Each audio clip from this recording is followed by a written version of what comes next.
Milen sukar fanay STV tamin yeban jamme nyaraw subak ekili Milen sukar fanay STV tamin yeban encore une fois ñu ngi nuyu ñëpp préfet ko des en pulaar donc maa jox préfet mu expliquer en pulaar ça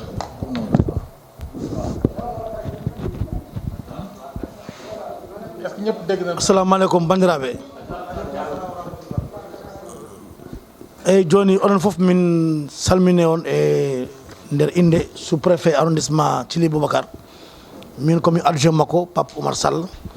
min gari hande avec le maire de la commune de Fanaye min gardi e chef de service technique foof eɓeni ɗo hande gendarmerie nani ɗo SONAGED nani ɗo capitaine service d'hygiène ari eaux et forêts ari élevage ari CPDT gonɗo woni joni CADL kanko aussi o ummi Podor o ari eyyi min gari noon do e commune Fanaye pour wadde préparer gammu annuel Fanaye Jeeri e Fanaye Waalo Fanaye Jeeri e Fanaye Waalo par ce que oɗon gandi kam min mbaɗi ɗum gotol par ce que kam chef de service weeɓani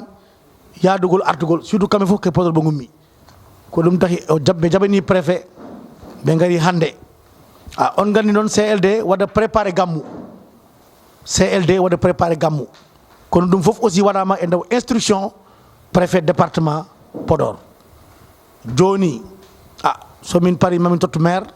min guddita yewtere o comité d'organisation o ma haal kala ko woni caɗele kala ko ɓe jiiɗi pour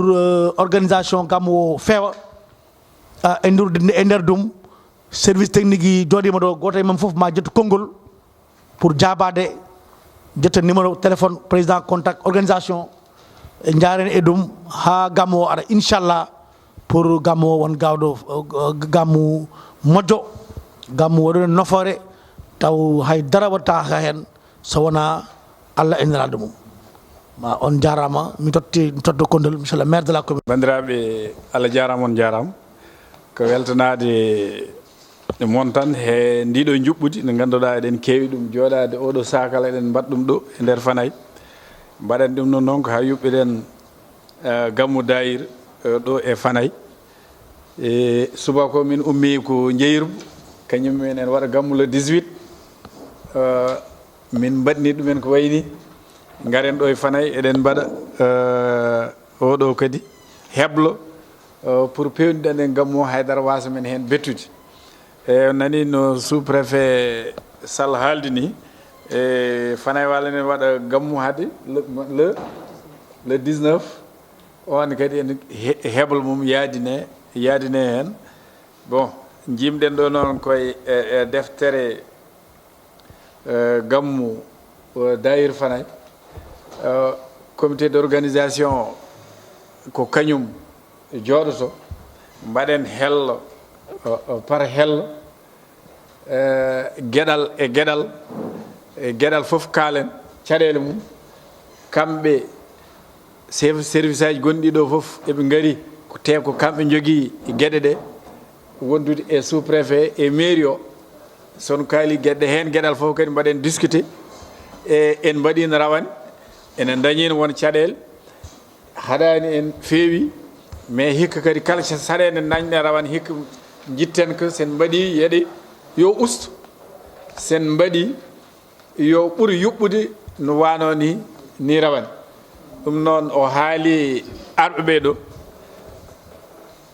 comité d'organisation hol kaala o olo woni ɗum noon monsieur le préfet monsieur le maire les chefs de service les honorables mbaɗɗon on calminama onon fof ñoo ngi nuyu ku nekk turam ak santam ci bref rek on va faire un petit bilan de l'année dernière pour yéen ñu bëri ci yéen am na ñu leen nekkaloon fii ñooñ dem nañu léegi ñu wane ni un peu bilan bu ndaw balaa ñuy dugg ci programme bu bees bi donc ci tënk rek daaw defoon nañu journée bi bu mel nii di waajal gàmmu bi yàlla def les chefs de service ak autorités yu fi nekkoon ñu jëloon ay engagement ku nekk ñun comité d'organisation bi dañuy wax ku nekk respecté woon na engagement bu mu defoon ci côté sécurité doyoon na côté santé bi mooy service d'hygiène ak ICP ñoom tamit seen taxawaay gisoon nañ leen côté environnement bi ñoom tamit gisoon nañ leen côté traversée bi ñoo ngi encore sant bu baax a baax police frontière bu nekkoon salle de Fanaay bu baax a baax gis nañ seen taxawaay bu baax a baax parce que foofu dafa xaw compliqué nit ñi duñu ñëw ci benn kii dañu am ñoo xamante ni dañuy ñëw ci jour bu ñuy leen di xaar am ñoo xamante ni dañuy ñëw ci jour gàmmu bi donc loolu moo tax ñoom vraiment kuy ñëw neen Fanaay la jëm rek yombal nañ ko bu mu jàll donc loolu tamit doyoon nañ ci bindoon nañ sax benn lettre adressé leen pour wane seen taxawaay ak seen satisfaction donc loolu laa bëggoon tënk loolu rek la ñuy defaraat daaw Seck am na ku ma jàppoon xam nga nit ñi rek ku nekk dafay rendi fu ko neex mais finalement bu ma xamee ci comité bi la bokk wala ci kii def ko yombale gunge ko xamal ko sax beneen yoon fan lay jaaraat ba affaire bi jaar yoon donc loolu tamit ñoo ngi ko ci gërëm di ko ci sant donc luñ fiy def ñaan nañ yàlla mu nekk lu gën ci ñun ren encore mu gën a baax wala mu gën neex wala mu gën a am sécurité fu ñu leen di xaar donc ci sommaire rek bu ñuy traversé document bi comme dañuy jàll ci leneen ñu yàkkamti ñoo ngi leen di baalu aussi depuis le matin ba léegi tenir ay réunion di toog di ko dafa métti mais ngeen jéggaluñu ci temps journée bi yëpp bu ñu lay occupé surtout CB yoo xam nañ la bu baax a baax fa mu nekk nii xam naa yaa ngi yàkkamti dem waaw ci côté ñu dem ci ñu tëb page bi rek dem ba côté sécurité bi secteur page 3 bi secteur d'intervention di rappeler aussi lu ñu fiy wax dañ ko tënk ci Gamou Fanaay mais moo yóbbaale Gamou Fanaay Waalo bi parce que ñun ñëpp ñoo bokk jafe-jafe Fanaay Waalo bi ak Fanaay Jéeri bi ñoo bokk benn jafe-jafe non c'est pas la même date ñoom dañuy def le 18 ñun c'est le premier waaw ñoom ak Njéerib ñoo bokk la date waaw Njéerib sax le 18 la ñoom le 19 la waaw mais ñoo bokk semaine bi rek mais ñun le premier waaw le 19 ñoom le 19 waaw Fanaay Waalo le 19 Fanaay Waalo le 19 donc ci côté page 3 bi dañuy gis de 1 sécurité lañ def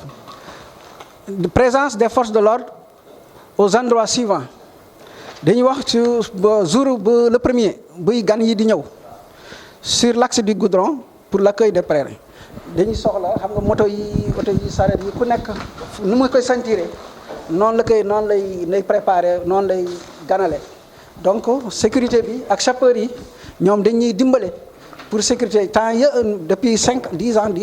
seen présence fii amul benn jafe-jafe amul benn chèque parce que ku nekk dafa xam fu mu war taxaw foofu surtout les haltères yoo xamante ni dañuy jógee ci dëkk bi di dugg ci goudron bi ñoom dañuy taxaw fa benn agent ku ñëw rek day taxaw doo mun traverser donc loolu tamit daf ñuy dimbale bu baax a baax ak seen présence jour Gamou bi donc jour Gamou bi ñoom en général bu ñu ñëwee dañuy nekk fii 3 jours ñu soog ñibbi la prise en charge c'est Gamou bi moo leen di jël en charge. beneen bi mooy protection civile bi secourisme ak sapeur pompier les sapeurs ñoom tamit ñaan nañu seen taxawaay comme jour accueil bi ak jour Gamou bi waaw. beneen bi mooy santé bi le 30 mooy le jeudi bi dañuy ñaan ku nekk mu génn ci këram balaye ci biti këram ñee dugg ci mbedd bi balaye place publique yi ñu bale leen donc muy mairie muy les équipes bu nekk fii mairie muy équipe yeneen yu nekk ci dëkk bi muy association yi ñu nekk ku nekk day génn di balaye ci quartier am wala ci ba dëkk bi yëpp set. loolu moo tax ñu tànn présence nu mu tudd préfet encore le gars de Chile la ñoom tamit ñu mun jàpp ci combat bi. Sonagen ñu mun jàpp ci combat bi surtout yenn saa gars yi bu ñu balee ba pare du ñu am luy ramasser ordures yi di leen yóbbu loolu mooy seen jafe-jafe. dinañ balee mais pour ñu ramasser affaire yi ba sànni ko loolu tamit dina nekk ay jafe-jafe moo tax jeudi bi journée nettoiement lañ koy kii mooy jeudi 30 bi. beneen bi jeudi 30 waaw. loolu mise en place des médicaments de première nécessité loolu moom monsieur le maire moo ko doon def ak ICP ak def benn engagement boo xamante ni vraiment poste santé bi day am ay médicaments yu doy su ko am jafe-jafe wala ko am kii ñu mën ko yóbbu foofu kii ambulance bi aussi day nekk daf doon nekk en veille ñu préparer pour en cas au cas où su amee kii yàlla baax na nag année yi yëpp macha allah amuñu jafe-jafe yooyu mais prévenir est mieux que guérir loolu la ñuy wax mooy présence ambulance bi défection dispositif post Covid 19 set setal bi loolu moom service d'hygiène ak pompe bi moom macha allah daaw rek la ñu pompé woon mais daawaat jéeg moom benn yoo nekkul woon fi mais daaw moom xam naa yoo fanewaal yi dañoo dëgër bopp waaw. voilà infrastructure côté infrastructure loolu 3016 yi loolu moom ci lii moom lu gën bëre comité organisation bi la concerné parce que bâche yi chaise yi groupe électrogène boobu moom on a écrit encore monsieur le maire non bind nañu Sénélec pour groupe électrogène mu sécuriser en cas coupure quoi waaw Sénélec waxoon na ñu bind nañ ko jox naa leen Sénélec Dagana autorisation de coupure de bois et chauffe pour kii boobu bii moom eaux et forêt bi la n'est-ce pas répartition et entretien des lampes lii tamit mairie bi ak Sénélec chaque année ñu def ko ñoo ngi leen di xaar ci loolu. économie et circulation des biens des personnes traversée bi boobaa ñu bëri dañ doon jaar Rosso mu am ay jafe-jafe léegi ñu gis beneen voie mooy traversée salle de Fanaay bi loolu moo tax léegi police frontière bi mooy fii comme fii officiel la te moo gën jege dañuy traversé fii mu yomb loolu moo tax léegi salle de Fanaay la ñuy gën taamu pour ñu traversé. am na ñeneen di traversé ci kii yu ndaw yi mooy Daara ak Wurma Mbay di mais ñooñu tamit gars yi dañ leen di bàyyi xel bu baax a baax waaw. facilitation à l'entrée de Daara di plein air facilitation. ouverture audiovisuelle bi bon RTS 2S Fanaay TV autre rajo Podor et cetera. bâche 16 médicaments yi ambulance mairie comité exécutif poste santé mairie voilà entretien forage ndox bi aussi forage bi ñoo ngi koy ñaan seen taxawaay Asifor pour ndox bi bañ manqué après programme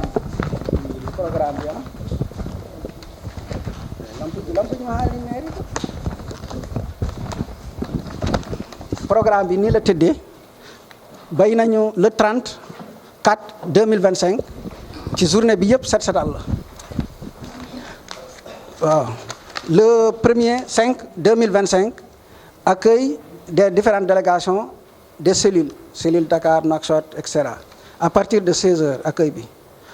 le 2/6/2025 lecture du Saint Coran fii lañ def ci grande mosquée bi dañuy def fii Kamila le matin à partir de 9h suñu paree bi yoon exception bi point suñu paree téere bi rek comme vendredi la suñu paree téere bi rek dañu ñëw fii salle mairie bi def cérémonie officielle gàmmu bi après prière jumaa ji topp ci takkusaan bi ziar yi ku bëgg a circuler dem ziar après gàmmu bi commencé ay 0h le 3 day am conférence islamique à partir de 17h fii place bi après su paree ñu clôturer ko réunion d'évaluation et prière ñu clôturer le 4 ñu gars yi ñibbi waaw donc merci préfet. maire bi ak service technique yëpp ak waa Fanaay waaw comme ni nga ko waxee rek gendarmerie chaque année nu mu doon taxawee dina ko taxawee rek su ko yokkul du ko wàññi si gàttal daal damay jël numéro président d'organisation bi maak moom ñu communiqué bu événement bi desee 3 jours ñu waxtaan ci téléphone mu wax moom ban heure la bëgg élément yi ñëw bu ñëwee après su soxlaa fu mu ci site yi fu mu soxla élément rek dañuy waxtaan mu wax moom ñu def ko foofu liggéey bi daal 3 jours yi yëpp dañuy nekk en communication directe fu mu soxla rek ñu ñëw taxaw waaw loolu laa amoon ci li may wax ngeen amee question bu ngeen posé tamit mën na kii comme lu ma ko waxee côté bële loolu tamit c'est valable pour fii léegi comité d'organisation bi dinaa jël contact bi léegi responsable bi mu expliquer ma exactement naka la ko bëgg a defee ma wax ko après ñu seet ndax loolu c'est faisable bu dee c'est faisable ñun avant date bi moom de préférence 72 heures avant l'arrivée des pèlerins war nañu def le travail donc loolu laa am lu may wax pour l'instant. delluwaat di ñaaxaat population yi comme si wàllu gàmmu la ñu wax te mbooloo moo fiy daje ñu fàggandiku moytuwaat parce que am na si yoo xam ni dañ koy tere mais lu tax ñu koy tere mooy day jur lor lu demee na cuisse de poulet wala poulet importé loolu loi bi da nga ko tere fii Sénégal quoi parce que dafay am feebar bu ñuy wax grippe aviaire dafa ne feebar boo xam ne day jógee ci mala yi di wàllu doomu aadama yi te feebar boobu mën nañu wax ci gàttal amul saafara jamono yee weesu gis nañ fi corona gis nañ fi li ñu ci daj ci corona bi loolu nag ñaan yàlla grippe aviaire mu ñëw dugg fii quoi suñ koy tereel grippe aviaire bi moo tax su ngeen mënee ñaax seen mbokk yi nga xam ne dañuy jógee ñu jógee Mauritanie di ñëw fii ñu bañ ko indi quoi moo gën quoi waaw ndax mën na jur ay lor ci askan bi waaw ci gannaaw loolu lu ci di des mooy côté inspection sanitaire bi loolu moom jour bi ngeen di kii rek bu ngeen abaatee mu nu jokkoo ak comité organisation mën nañu ñëw def inspection bi waaw xool incha allah lépp lu ci war daal daan ko ci def bu soobee yàlla. fàttali comité local développement bi ñi nga xam ne ñoo nànk organisation gàmmu gi maanaam booy organiser mbir yu mel nii dafa laaj ñetti pàcc la maanaam balaa moo tàmbali ci biir ak ci ak gannaaw organisation bi te loolu pour mu mën a jàll il faut ngeen lëkkaloog l'ensemble des services yi nekk yi mooy gendarmerie Sonaged service d'hygiène police pour loolu mucc ayib parce que bu ngeen bàyyee rek du sotti bi ci tegu man dama njaxanaay ñëpp man bu ñu ne développement rek ñëpp la ëmb te gàmmu dafa bokk ci dundin doomu aadama bi ci tegu day indi koom-koom donc day laaj organisation bu mucc ayib pour loolu ñu mën ko jëriñoo bu weesoo bés bii bésu gàmmu gi mu nekk loo xam ne day sax dak at bu yàlla sax dañ koy def lu tax ñu koy def parce que dafa am solo ci dundin doomu aadama bu ko defee wax nga ko ci kii ci kii bi ci plan bi ne beneen organiser conférence islamique day baax avant gàmmu ngeen def ay conférence maanaam ñi nga xam ne ñoo tax ñuy organiser gàmmu gi ndaw ñi nga xam ne xamuñ ñu xam jaar-jaar ñooñu parce que dañ ciy jëriñoo ci gàttal daal loolu laa bëggoon tënk di jégalu nag parce que ñëw bi aussi ci Fanaay bërima fi tànk parce que dama taxawee fële Salde ci le ak Podor moo tax mu xaw a ay gàllankoor ci kanam incha allah. ñu ko doon defee saa su ne comme lu ñëpp bokk la incha allah képp koo xam ne taxaw na pour indi fi dara rek li jëm si matt wala kiriñ pour ngeen toggee waaw service bi pare na aussi pour délivrer leen loo xam ne c'est gratuit waaye damay jël parole bi nga xam ne monsieur le maire waxoon na ko fee tout à l'heure ñu bañ a profiter aussi occasion bi rek di dagg garab yi nga xam ne dañoo tooy parce que loolu moom loi bi da koy tere waaw donc lépp loo xam ne ñu ngi koy def daal nañ yem ci li nga xam ne loolu lañ wax mooy bant yoo bi ak li nga xam ne mooy këriñ waaw je pense que monsieur le préfet loolu rek laa ci am na ñuy tënk. de la Sonaged ici présent monsieur Seck Sonaged je pense que avant Gamou ak après Gamou dina jouer un rôle extrêmement important dans la propreté donc monsieur Seck mi ngi fi moom aussi mu jox kàddu bi. mini go fof inde mum e yettode mum mi yejjitaani hay gooto mbeɗa salmina kadi mawɗo leydi ndi le sous préfet mbeɗa salmina haade salminago haaɗi et son adjoint mbeɗa salmina kadi le maire Aliou Gaye salminama eyyi minen noon comme no mbiɗon ni le 30 inchallah mamin gadda une équipe mobile ara yante moon min pewde Fanayi mamin mbaɗ ɗum kadi débit mamin mbaɗ ɗum débit et après inchallah amen jetta kadi sous préfet le préfet men jettamo haade yettode haaɗi kala ko heewi ɗo yette ombo tintina men ɗum law min mbawa tawtorede ay mbiyamo jarama aji ɗi ko kaali ko mbiɗa yinno hen artude min en kaali haala sécurité en goɗɗoyta hen mais mbiɗa yiiɗi commandant ande ɗo on doit gérer ça comme on gère une ville ici à cause de notre situation et de notre quotidien fii am nañu fii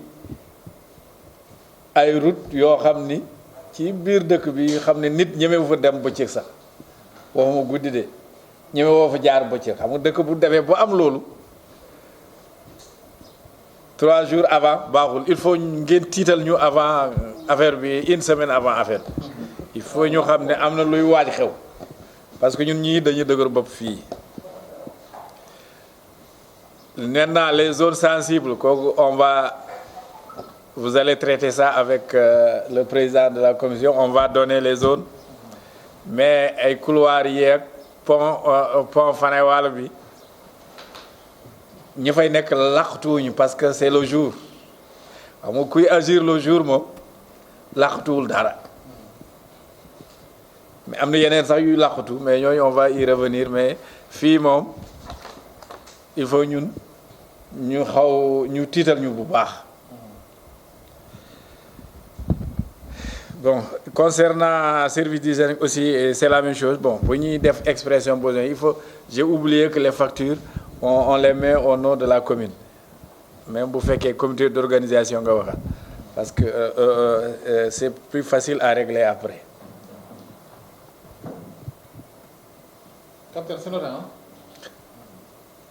Maintenant, il y aura 2 traitements. Il faut traiter le village parce qu'il y a cause de moustiques. Des filles, traiter que aussi, c'est pas facile parce que c'est environ 2 km de longueur. Hein? Voilà. Parce qu'on avait voulu faire ça il n'y a pas longtemps, mais il y a beaucoup de moustiques. Et on avait voulu faire ça, mais avec l'argent qu'on avait prévu, c'était pas faisable. Donc, xam fi mom dafa baxone yow sax nga dox dëkk bi ba paré soog def facture. Ce serait mieux. C'est large quoi. Oui. C'est dafa yaatu, dafa gudd. Bon. Est-ce que vous avez fait une fois visiter la commune de Fanayi? La commune de Fanayi. Oui. Je ne sais pas, peut-être je ne connais pas exactement. Le site ici à traiter avec des dates donc bu am traitement aussi Fanayi Walo ak Njéerba ça doit être le même jour ou bien la même période hein ñoo bokk date yi presque. Fanayi Walo c'est le 18. 19. C'est Njéerba qui est le 18. Donc bu ñu leen traiter on va faire ça en même temps. Fii on doit traiter le 27 28. C'est ça? Ou bien, non, 3 jours avant, hein? C'est ça? 72 heures avant, c'est avant le premier. Avant l'arrivée des pèlerins. Donc, 28. Bon, pour la santé ici, on fait toujours comme on faisait. Il y a déjà l'ICP qui est là, qui couvre. Et il y a généralement les sapeurs aussi qui sont là. Il y a l'ambulance. Bon, l'ambulance maintenant, elle n'est plus ce qu'elle était. Je pense même Fanaï, on peut avoir l'ambulance de Dimat en veille. Hein? Parce que l'ambulance de Fanaï, parfois, hein, maintenant, elle est un peu fatiguée.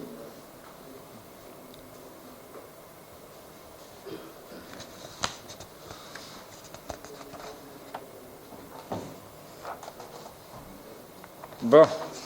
ko heddi ko kalami koye pular on nani ko sek haali ko kadi affaire guertodde enen noon eɗen kewi ummotoɓe Mauritanie c'est ça mais guertode jiiɗa ko gadde ɗo koyɗe guertode en bibji en guertode timmuɗe en fof ala hen heddi ko kadi mbatten kono mbaɗanɗen ni wadde liste eɓe ganda ko gadduɗen pour traverser aussi bas n'est pas là. Mais il faut savoir ici que salde tan waɗa toléré. Il n'y a que salde qui est toléré. Le reste, ce n'est pas toléré. Salde tan, djaba, ser, les. Nous sommes orientés au dolmen. Nous sommes canaliser yimɓe salde et ros. Yimɓe men ko toon ummoro. Kalnen ɓe kadi. No wayatno ni marchandise ummi Mauritanie en addana dayiro marchandise yo wat ɗum déclaré guil taccani yimɓe ganda ko ɗum ɗo addi ha laaɓa kadi wiye ko ɗum ɗo ardi mbaɗen no mbaɗan ɗon ni cawen kewno yaade jaha rooso mais yimɓe watta en mbiyata en gaddini gammu dayir mbinden gueɗe capantati aren woni capanɗe jeegom gueɗal ɗen taw capantati keddiɗe mbindaka ɗum kadi tardini yimɓeɓe heewa te taccude nde kadi ha joni ga ɗo surtout ɗo e men roso kam en gondaka mais ɗo e men ɗo joni kalmo jeeyaka Sénégal walla jeeyaka Mauritanie fotani ɗo taccude noon Mauritanie naɓe mbi waɗi enen taccinoɓe men ɓe kadi yo ndera taccinde mbo jeeyaka Sénégal walla jeeyaka Mauritanie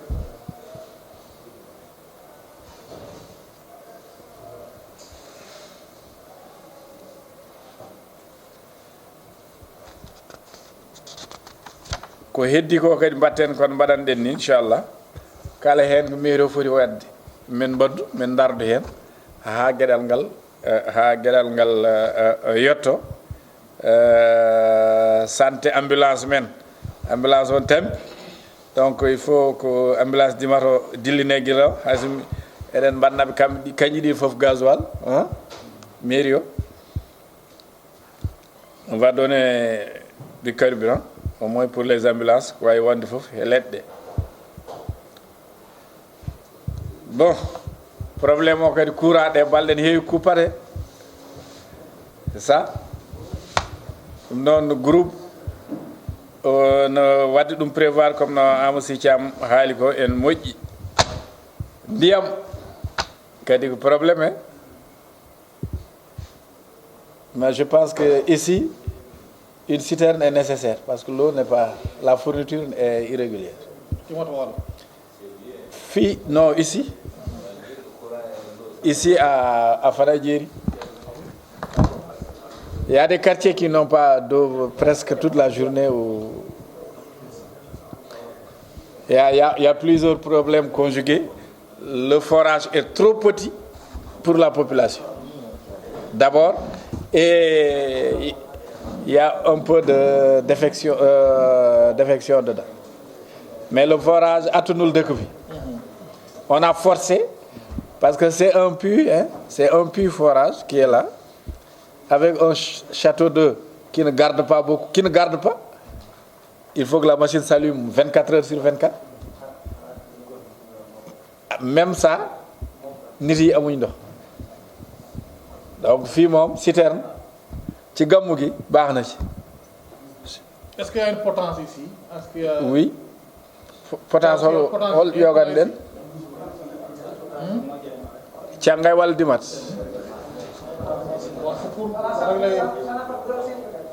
Non, une potence. La citerne pourrait faire l'alimentation. Non, on prenait ça ici, au Pani. ici ou bien à Chile moom problème ndox moom day am ko kenn mënu ko tere mu am déjà ñi fi nekk ñii forage bi attunu leen te day tàkk 24 heures sur 24 ñii ñëw yokk problème bi donc léegi ba il faut demander il faut signaler ça au lieutenant. S'il y a une potence ici, ça, la navette sera beaucoup plus facile. Day ñëw charge de marche. Pourquoi? CB accueil bi dafa métti borom Jakarta borom saret ñii daw ñii di cabre ñi noonu la de. fan ay war fii accueil bi dafa métti man bu mu mënoon dindi saret moom ci affaire bi saret dindi ko ci accueil bi parce que benn yoon fii man dama doon tremble ndax borom wati saret buy dawal ci biir nit yi tar te fas c'est pas mënoo freiner quand tu loolu moom xaw ma ama si ci am organisation waroon nañu wax saret moom bu mu bokk ci ñi accueillir nit di dawal ci biir nit yi même si on les a pas appelés kenn woowu leen kenn waxu leen kaay leen gàttandu ñoom ñoo jóge fale rek indi seen saret dugg ci biir nit yi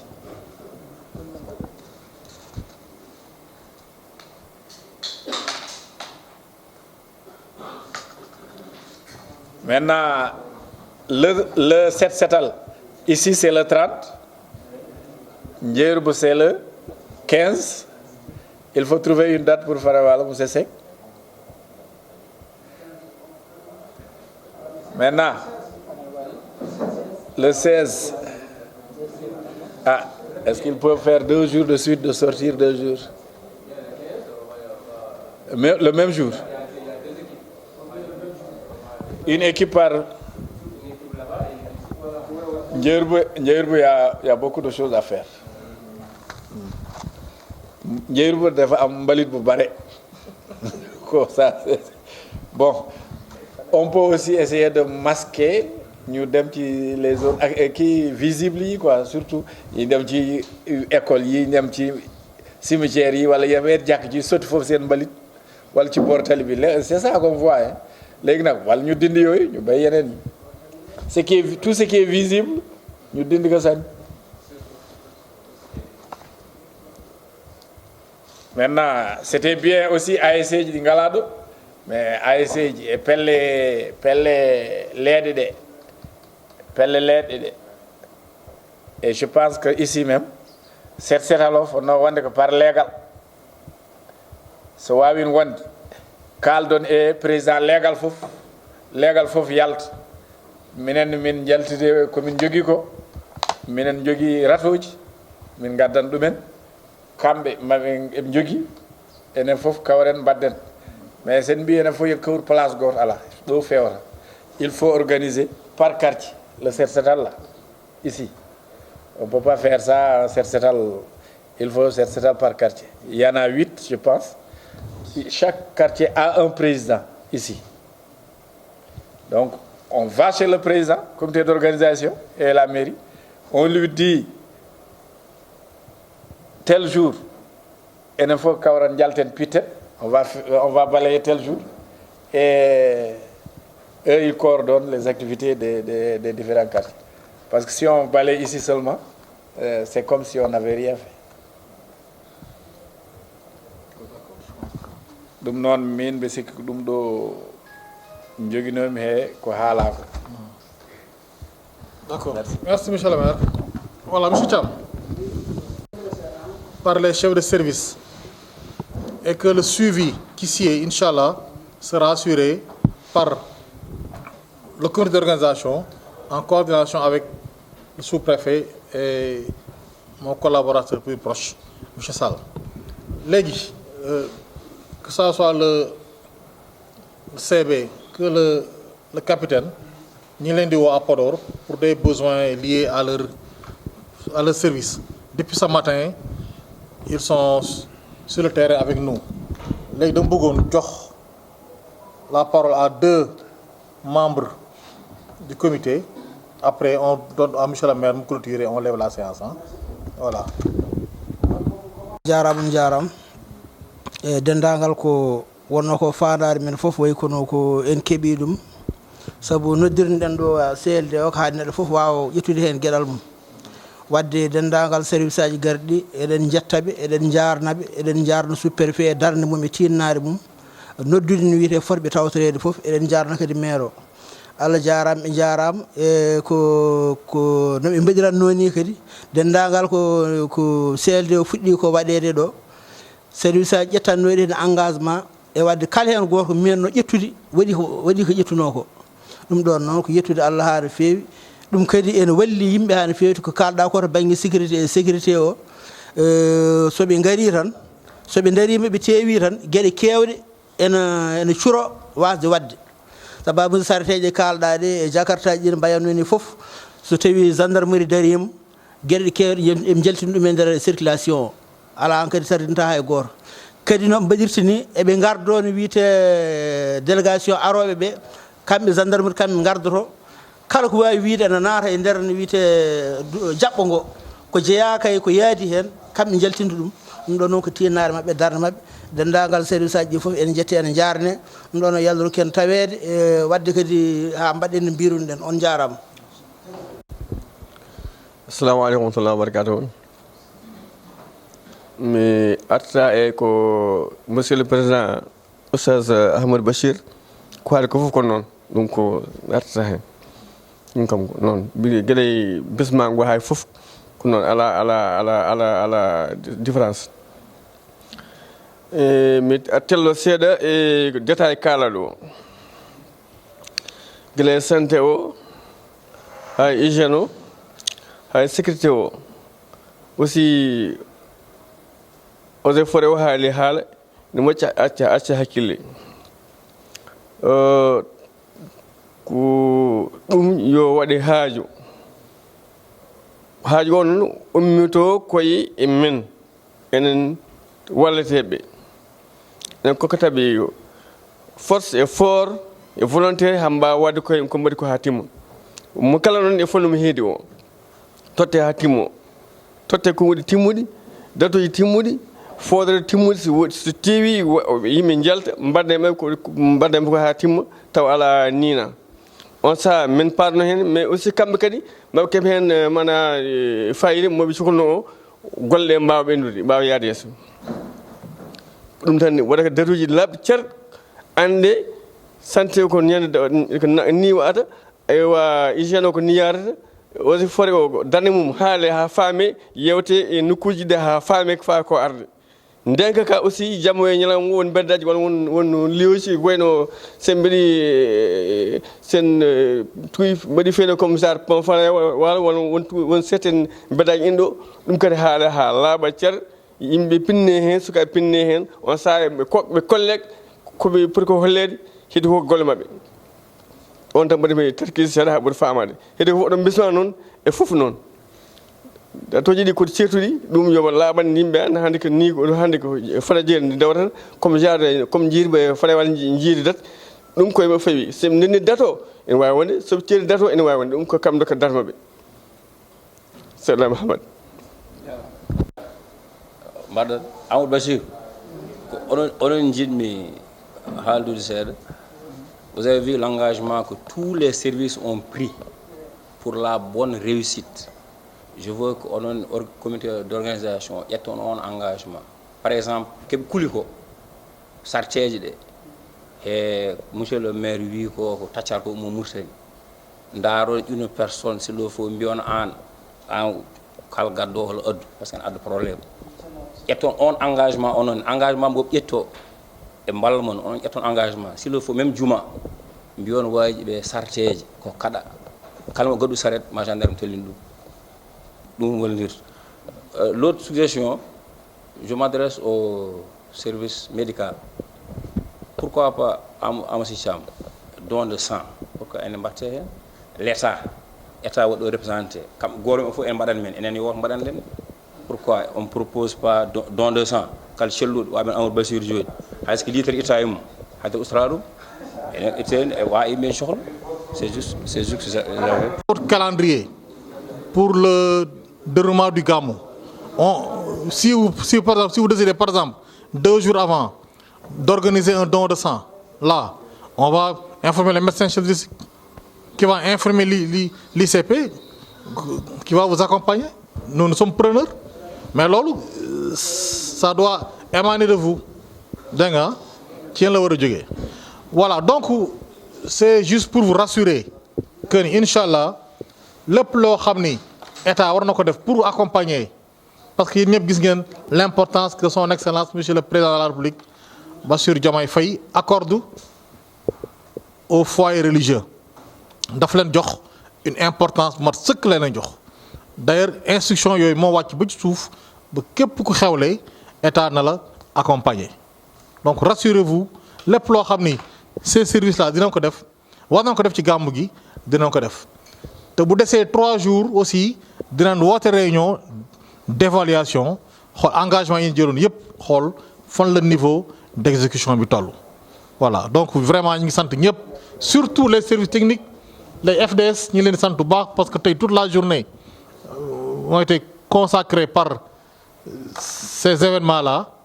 mais aussi c'est dans votre mission d'accompagner les populations. Donc prenez le contact des différents présidents du comité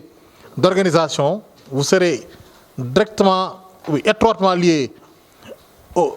chef de service sous la coordination de Michel le maire et de l'autorité administrative. Inch'Allah. Donc Michel le maire. Mais c'est que Ken Eren Goydou Wadde, en tout cas, en belti, et Njupoudine Wayni, déjà, Kokuleri, Guillaume Yodaik, et des gens qui ont fof, il y a un engagement, Tokos, Moufourien, et tout dit, Kandinon, c'est Nendi, il y a un engagement du Maoui.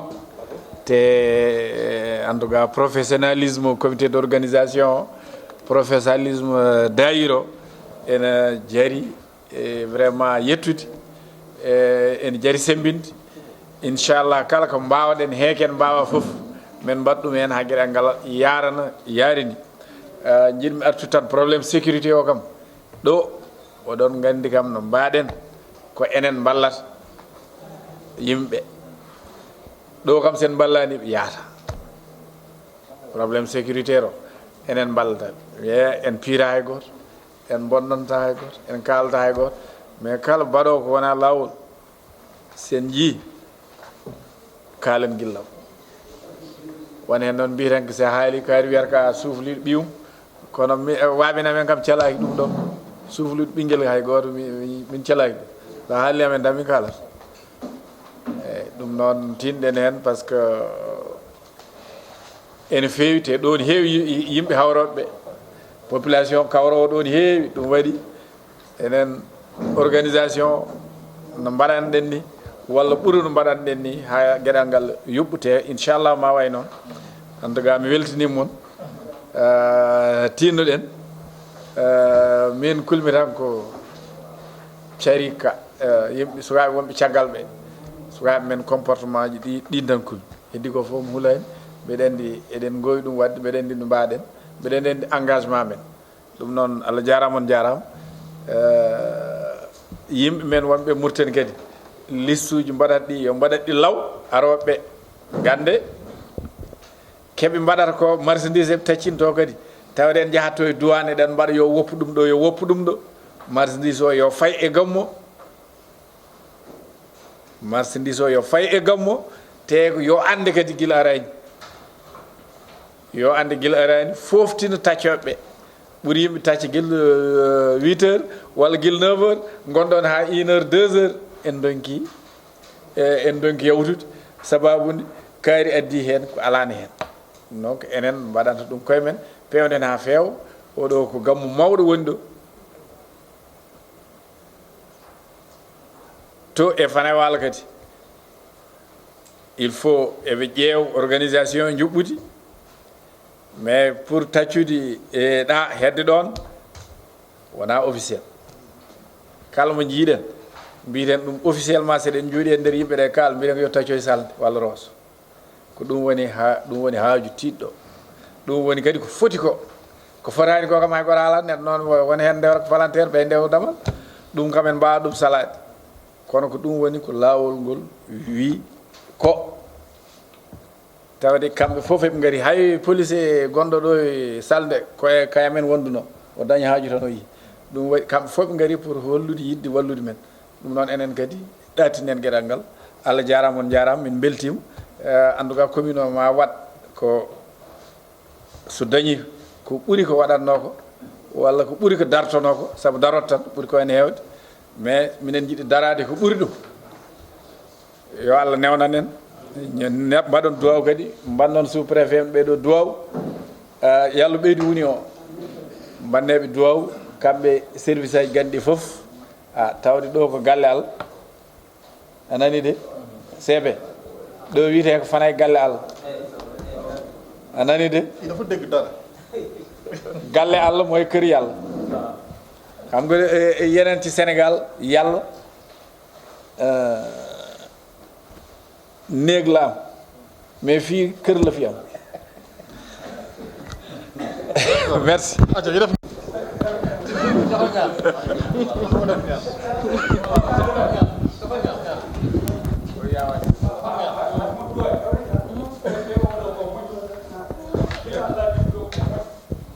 Tawfiq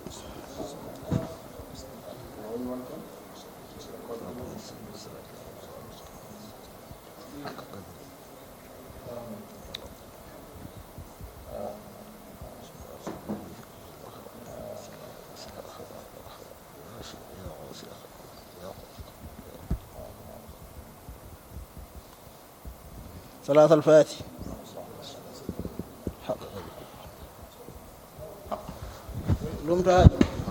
minen sukaaɓe Fanaye ƴeftiɓe salmin jeeɓat jamme ñaraw subak e kili